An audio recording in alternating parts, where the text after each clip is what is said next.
It's time to get into pentatonic mastery. All right. If you're wondering what scales do you need to learn how to improvise and do you need to know chord scales and do you need to do all these modes and fancy all this stuff, I am about to tell you, no, you actually really don't need to know all of that stuff.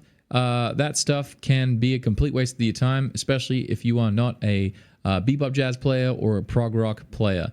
Now, if you are anything but that, I'm about to explode your mind with a really, really cool concept. It's called the pentatonic scale, but it's called using the pentatonic scale with the CAGED system. So basically, I'm going to go through all the positions of the pentatonic scale, and then we're going to be doing a series of like deep dives on each position of the pentatonic scale, and then we're going to be applying the CAGED system over the top of that. So if you guys are new here, my name is Luan. I'm a professional musician. I gig full-time. I've done over 1,000 shows, and I graduated from Berkeley with a scholarship. And we have a free online music school where we teach people how to crush it on their instruments and have a great time doing it. And it's all free. Share it with your friends. And this is part of our improvisation course. So this system will not work if you do not play guitar. So if you don't play guitar, I'm really, really sorry. This is a massive hack for guitar players. If you play piano or trombone or something like that, you might have to go down the route of learning all the chord scales, but this is a cool hack for guitar players to immediately make you sound way more musical than you think you might be. And other people will be like, wow, man, you must really know your stuff. Do you like practice all the time? Do you know all these scales? Be like, I do. Dorian. That's a mode, right? No, you don't have to be like that. You probably will know the modes by the time you're done with me, because I'm going to put it in my theory course. But what we're trying to do with the pentatonic scale is we want to know where every root note is for every chord that we're going to be playing inside of a progression. So if say we're playing a progression and it's like a 6 1 4 5, I will know that, like say I'm in the key of, we're in the key of B flat, right? So it's a 6. We're doing a 6 1 4 5 is me going 6 1 4 5, something like that. I will know that if my root note is here for the 6, I've got my minor pentatonic scale. And then if my next root note is here, I know I've got. And then if I know the next root note here on the 4 chord, and then I got my 5 chord here. And so all sitting within the G minor.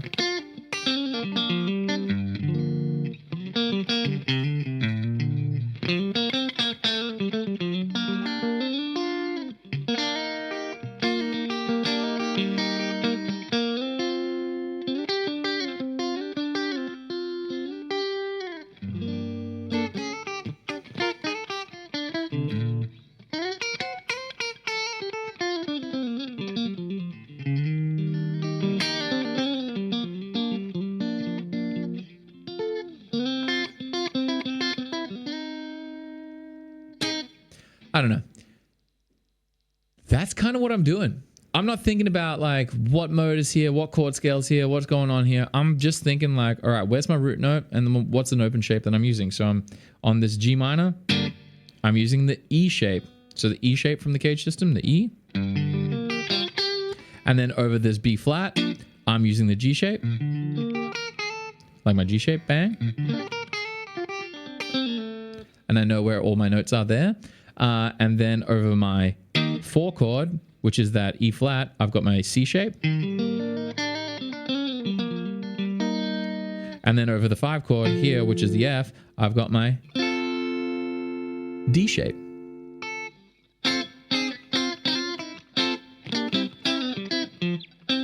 So that is as simple as it is. So that's what we're going to be doing. We're just going to be deep diving super, super hard on how we can do that on every single position on the pentatonic. So for the rest of this video, I'm just going to explain to you guys what all the positions of the pentatonic are. Now, funny thing you might be hearing me say is I'm saying pentatonic scale. I'm not saying minor pentatonic or major pentatonic. They are the same. They are one of the same. Now, in music, if you've gone through our music theory course, you'll understand that the major scale is the same scale as every single scale. Every single scale is just like some version of the major scale. It just starts on different notes and just has harmony that's different under it that implies certain chords and it implies certain, chord tones that you need to play over the top. So that's all that's happening. But everything is the same notes. So whether you are comfortable with the minor pentatonic shapes or you're a major pentatonic guy, which is very rare. I don't know many major pentatonic people aside from maybe some country players. They got all that cool they've got all those cool little major pentatonic licks, but they're all the same. So anything that is done on the minor pentatonic, if you put it 3 frets up, is the major pentatonic. So there you go. What we're going to do is we're just going to go through the 5 shapes of the minor pentatonic because that's pretty much what I like to do.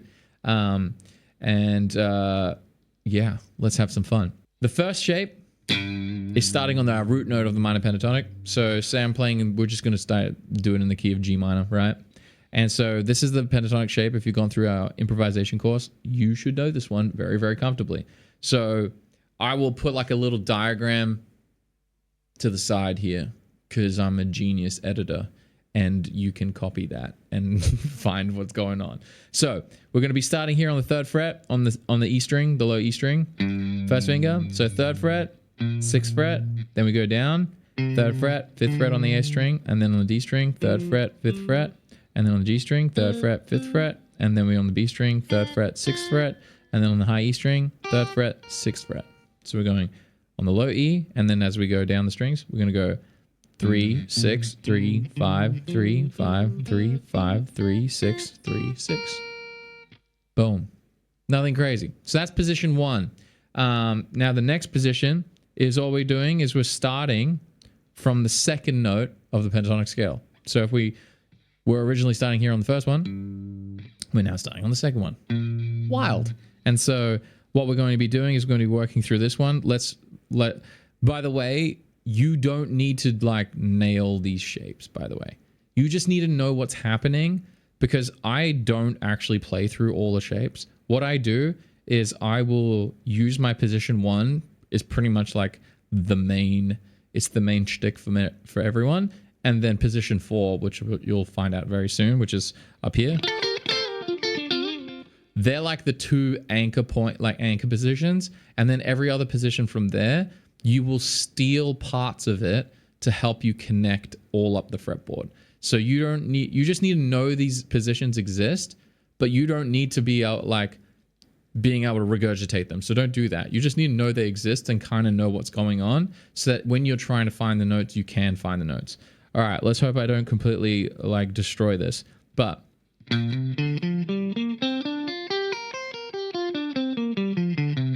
position 2.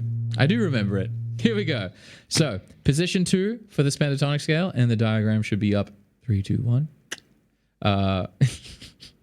If I crush that in the editing, you guys need to give me a high five in the comments. So 6th fret on the low E string, 8th fret on the low E string, 5th fret on the low A string, 8th fret on the A string, 5th fret on the D string, 8th fret on the D string, and then we're going to go 5th fret on the G string, 7th fret on the G string, 6th fret on the B string, 8th fret on the B string, and then we got 6 on the E string, 8 on the E string. So going from the low E to the high E, it's 6, 8, down, 5, 8, 5, 8, 5, 7, 6, 8, 6, 8. Boom. And what I mean by connecting is, so now you know the first 2 positions. So that's me swapping positions.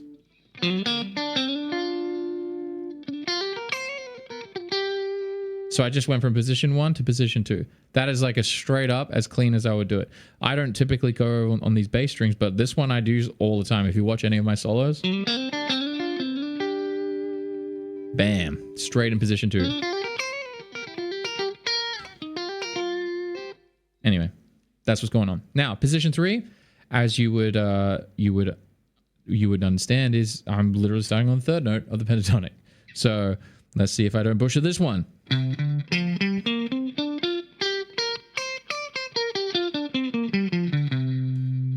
crushed it. Crushed it. Now, so what's happening under the hood? We're going to start on the low E string. We're going to go 8, 10.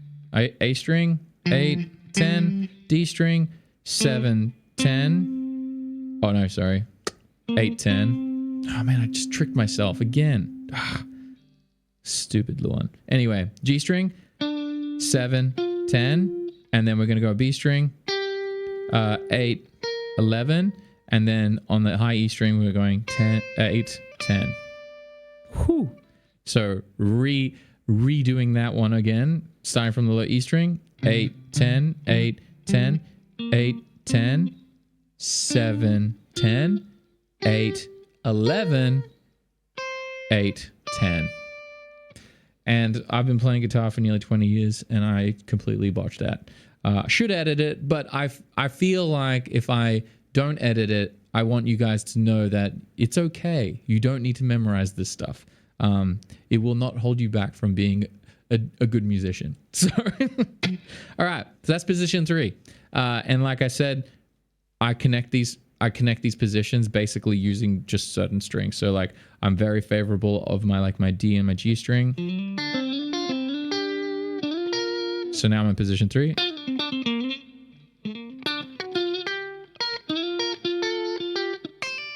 So that's kind of like where I find those licks. Now position 4, this is the second most important position because this is kind of like the anchor point. This is like the second kind of like root anchor point for the G, like the. And the reason why we love this one is because this is the one where you build up to the octave, and this is this shape is where you sit down and you're like. And then you jump into your big on the octave. So this is kind of that position that you'll hear and you'll see that all these great solos, they all lock in this little spot here, and this is that spot before they go into the big. So that's what we're doing. Now, position number 4, I'm going to break it down for you guys. So we're starting obviously on the 4th note of the pentatonic scale, and it's going to go like this. So on the low E string, this is the G minor pentatonic, by the way. We're going to be starting on the 10th fret on the E string to the 13th, and then we're going 10, 13, 10, 12, 10, 12, and then we're going 11, 13, and then 10, 13.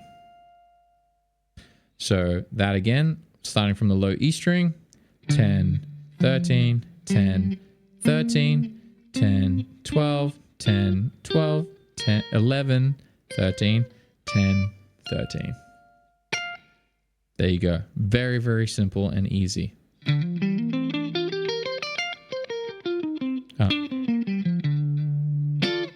And then that's our 4th position. So the 1st and the 4th, most important ones. And then the 5th one that we're going to do is the last little spot here, starting from the last note of the pentatonic scale. Now, this one is a really, really cool one. This one is you can do really, really cool, like sneaky things off of your root position here, like.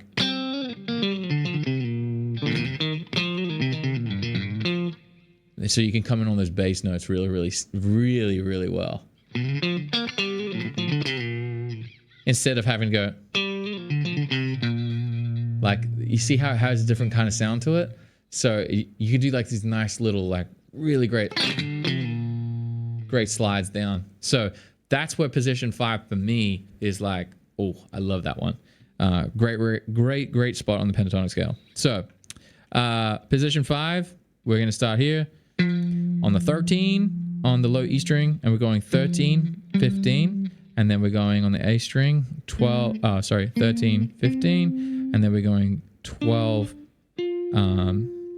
12, 15 on the D string, and then we're going 12, 15 on the G string, and then we're going 13, 15 on the B string, and then on the high E string, 13, 15. And we're going to repeat that once again, starting on the low E string, 13, 15, 13, 15 next one, and then next one's 12, 15, 12, 15, 13, 15, 13, 15. And that's it. That's all the shapes of the minor pentatonic, and then it just repeats. So now we're back at the beginning to the root note. Man, that was so hard to explain. Saying so many like numbers over the frets. So hopefully that didn't like frustrate your brain, but that is what's happening. Now the next videos I want to go into very like they're my nerdy videos. This one was kind of like I just want to get out like the information so you guys know what it is. You don't need to like memorize these things right off the bat. Don't sit down and go do like massive exercises through each position. You're going to pick things up as you go. Obviously, when I talk about improvisation, I want you to be more and more comfortable about music. I want you to learn vocal melodies. I want you to do all the really, really musical elements to the improvisation before being nerds. And then when you can be a nerd with me after you do that stuff. And what will happen is over time, these little like parts of the pentatonic, parts of chord scales, things like that, you're going to start to recognize the patterns more clearly. And then you're going to find your own little anchor points in your mind of like, I know I can go to this part of the guitar this way. And there's a clear path to get to where your idea needs to go. But it won't get there. Truly, I'm telling you right now, you will not get there by memorizing the shapes. I don't even know the shapes off by heart. Like, you just saw me go through all those shapes, and I'm like, man, is that it? I'm pretty sure it's that. I mean, obviously I got it right, but there was some stumbling. There was some stumbling for sure. You don't need to know these scales off by heart. You just need to know where to find them. So when you do need the information, you can find them. But unless it has a musical relevance for me, I don't really think about it. So if I don't have a reason to do something like, then I just don't do it. And like that is not something that I would typically do because I'm not going to start on like the third. And if I'm going to accent this note here, which would be typically like a one chord in a progression, I would do like a cool little major. I would connect two positions. So I'd connect from position 2 to 3 like that. Instead, I wouldn't go. I go, and which is a really great country thing that I learned.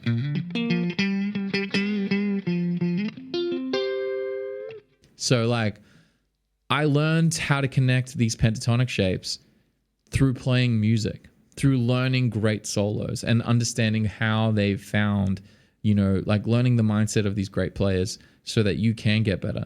But you will not get better by just being like, I know where every position is and I can do them off by heart. Like that is not going to get you the result. You just need to know that when you do see something interesting and you're like, what's happening under the hood? You know how to figure out what is happening under the hood. That is the extent that you need to understand scales.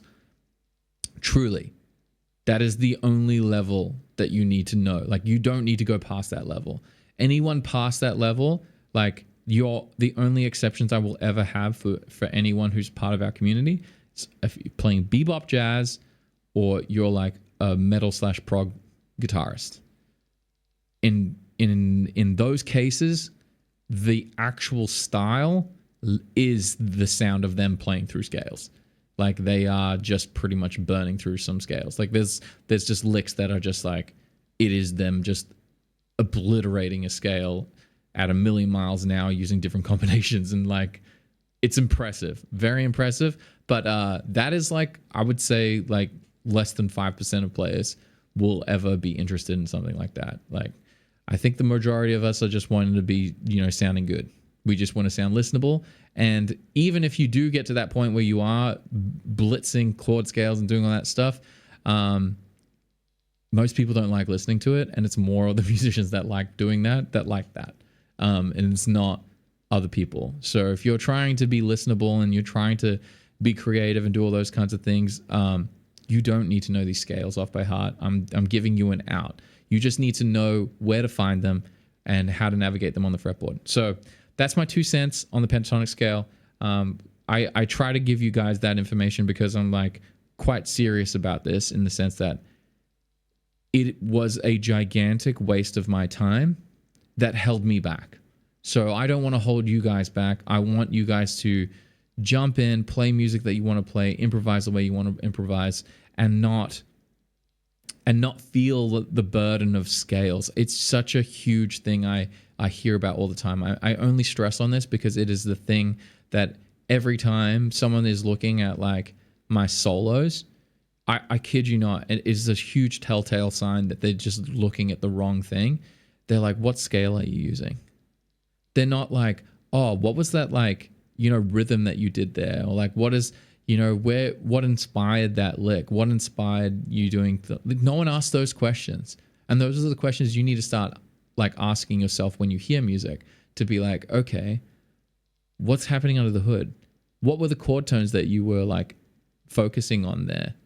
Don't be like, what scale are you playing? Because every scale is the same. I could answer that question for the end of time. I'm playing the major scale. So it's like you do want to like really start to think outside of that place. And I just think traditional, teachings has always been around scales. I don't know. It's just like it's a nice little clutch.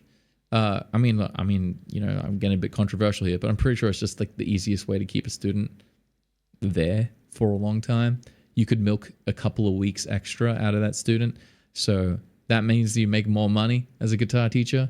We're not here to do that. So, and if you are experiencing that level of being milked by your teachers, quickly sharpen up, and then I don't say don't leave the teachers. Just don't give them that out. Make it a little bit harder for them to help you get better quicker. So don't practice scales. All right, enough of that. Let's get into the next video, which is going to be jumping into the deep dive on adding the CAGED system. All right, love y'all. See you soon.